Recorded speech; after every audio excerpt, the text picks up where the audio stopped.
So today's episode is not going to talk about anything really going on in the comic book industry, but rather it's more of a story. It's the story of a boy and his comic book shops.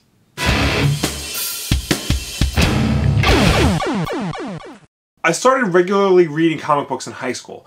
At the time, I was frequenting a shop called Captain Comics in Plainview, New York. They're unfortunately not around anymore, so I can say without hesitation that they kind of sucked. The owner wasn't very nice and the back issues were way too overpriced. But like I said, they closed down, so where was a young kid like me supposed to go for his comic book fix? Well, it was around this time I also found Collector's Kingdom in Huntington. And for years, this was my go-to shop. They had so many comics, so much so that it was hard to go down the aisles sometimes. But they always had what you needed, from the mainstream superhero books down to rare indie stuff. Even the back issues always had what you were looking for. And the staff was always helpful and friendly. Every time they got a new guy, he fit right into the helpful and friendly mold. So whenever I was home from college, and for a few years after that, that's where you'd typically find me. I was never able to actually go on a Wednesday to pick up the new stuff, but Saturdays and Sundays, that's where I'd be. But once I started working full time, I wasn't able to go every week. I needed something closer to where I work, something where I can go and get my comics without being out of the way.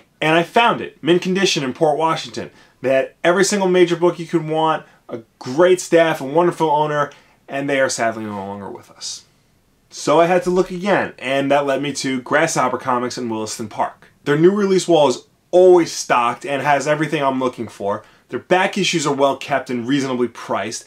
They have so many bundles and trays, I'm always finding something new. And they've pretty much become my go-to store. Hell, even when I'm not working on a Wednesday, I go all the way to Williston Park to get my comics, and they're half an hour away from where I live. Now, I never stopped going to Collector's Kingdom. I'd always go to find a back issue I needed or check out the sales they would usually have. But it was never really the same. Grasshopper became my store. It felt like I was cheating on them whenever I go someplace else. And that's the weird thing about comic book stores. When you go to them regularly, you build up a relationship with them.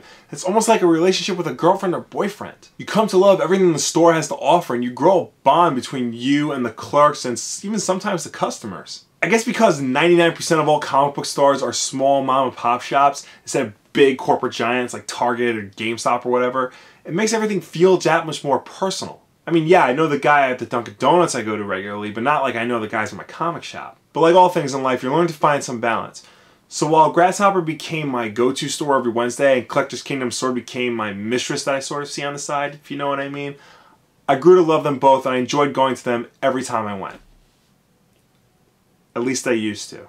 Last week, the strip mall that Collector's Kingdom was a part of caught fire. The store was right in the center and was left completely destroyed. Luckily, no one was hurt in the fire, but everything is now gone. All the comics, the figures, everything, just done. This is a store that has been around for 20 years, and I've been visiting it for almost 10. And unfortunately, the owner doesn't have any insurance, so he's left with really nothing. It's a sad ending to a store that's in a business that is unfortunately becoming a rarity. Specialty comic book stores are becoming more and more uncommon every year. They keep closing down because comics don't make as much money as people think they do. I've been advocating for comic books since we started this channel back in 2013. And in unfortunate times like this, I feel like I have to really stand up and tell you all to go to your local comic book store and support them. Go in there and buy a comic, a new issue or an old issue. Buy a trade, buy a t-shirt or an action figure. Doesn't matter. Doesn't matter when you go. It doesn't matter where you go. Just go to your local comic book store and buy something.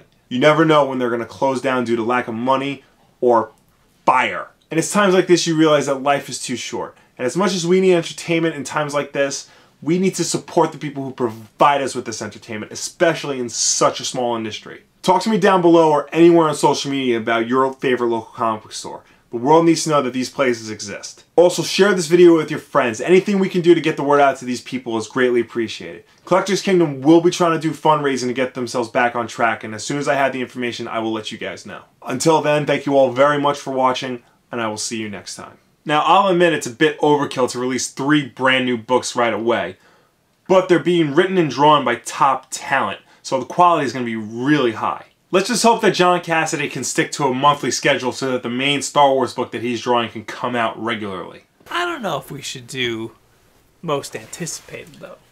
I think we should just talk about them, because I really want to talk about some that I don't want to see. There's a lot coming out this year. Some of them look really good, some of them don't at all.